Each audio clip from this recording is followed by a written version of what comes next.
Everybody tells me that I should read more books. They're probably right, but with so many games to play, movies to watch, and TV shows to binge, I find that I just don't have the time to curl up with a good book.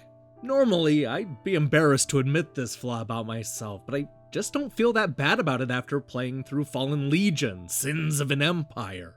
Believe it or not, this brand new PlayStation 4 game makes a convincing argument that books are evil and will eat your soul if you're not careful. This is the story of a badass princess and her talking book. With the economy in shambles and war tearing the country of Phenumia apart, Cecile thought that things couldn't possibly get any worse. And then her father died, forcing the battle-weathered princess to become a reluctant leader. She's given a magical tome known as Grimoire to work as an advisor and help ease the transition. Little does Cecile know that this is not your ordinary talking book, but rather a demonic force that feeds on human souls. With no other options, this unlikely duo is forced to work together for completely different reasons. This sets up an adventure where the princess and her talking book travel all throughout the country, getting into fights, solving problems, and making tough political decisions. The good news is that Cecile is able to summon 3 warriors to fight on her behalf as she travels from one spot to another. This allows her to stand back and command her army, all while providing healing spells and casting magic attacks to back up the troops.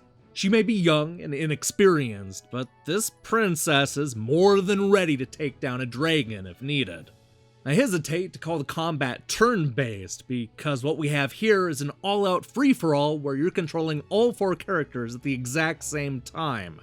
The battles in Fallen Legion feel like a cross between an old-school arcade brawler and a rhythm game.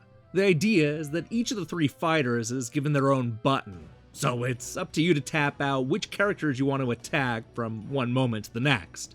You'll quickly discover that there's a combo system that'll increase the damage you inflict, as well as a guard mechanic that will reverse attacks if timed correctly. The result looks chaotic, but is actually pretty easy to keep track of once you get used to it.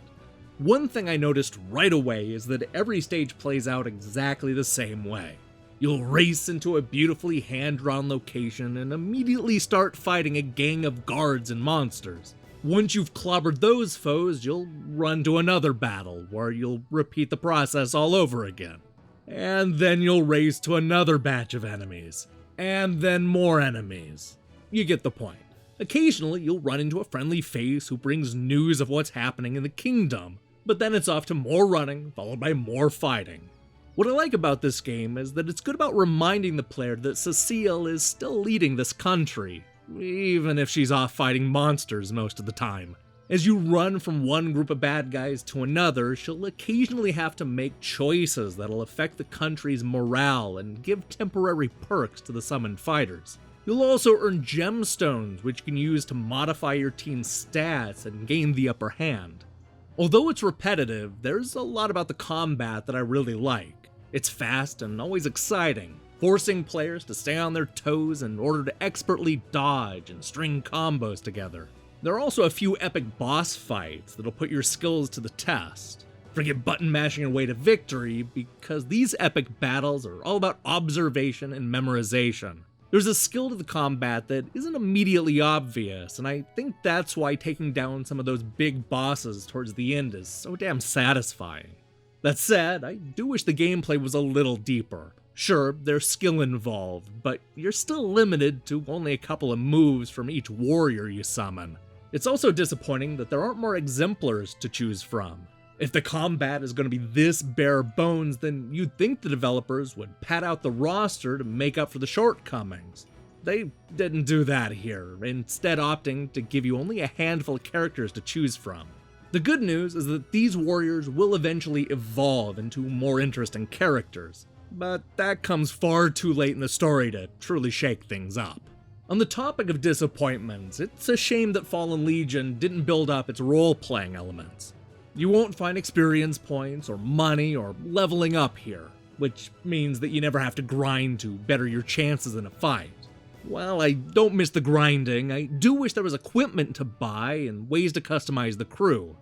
The game constantly hints that it's gonna open up and give us more to do, but that never happens. Instead, we're left with a game that never fully commits to its unique concept. On the other hand, Fallen Legion is gorgeous. We're treated to a hand-drawn look that immediately reminded me of Odin Sphere, Grim Grimoire, and the rest of Vanillaware's catalog. My only complaint is that we see the same backgrounds a few too many times. But at least they look good each and every time. I also dig the character sprites, though, once again, I wish there were more of them.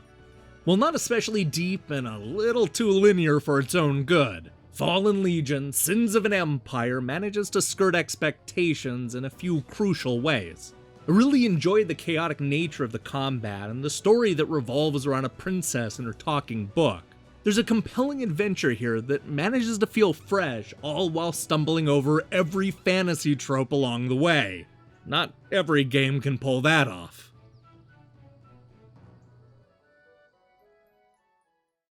Hey, thanks for watching our review.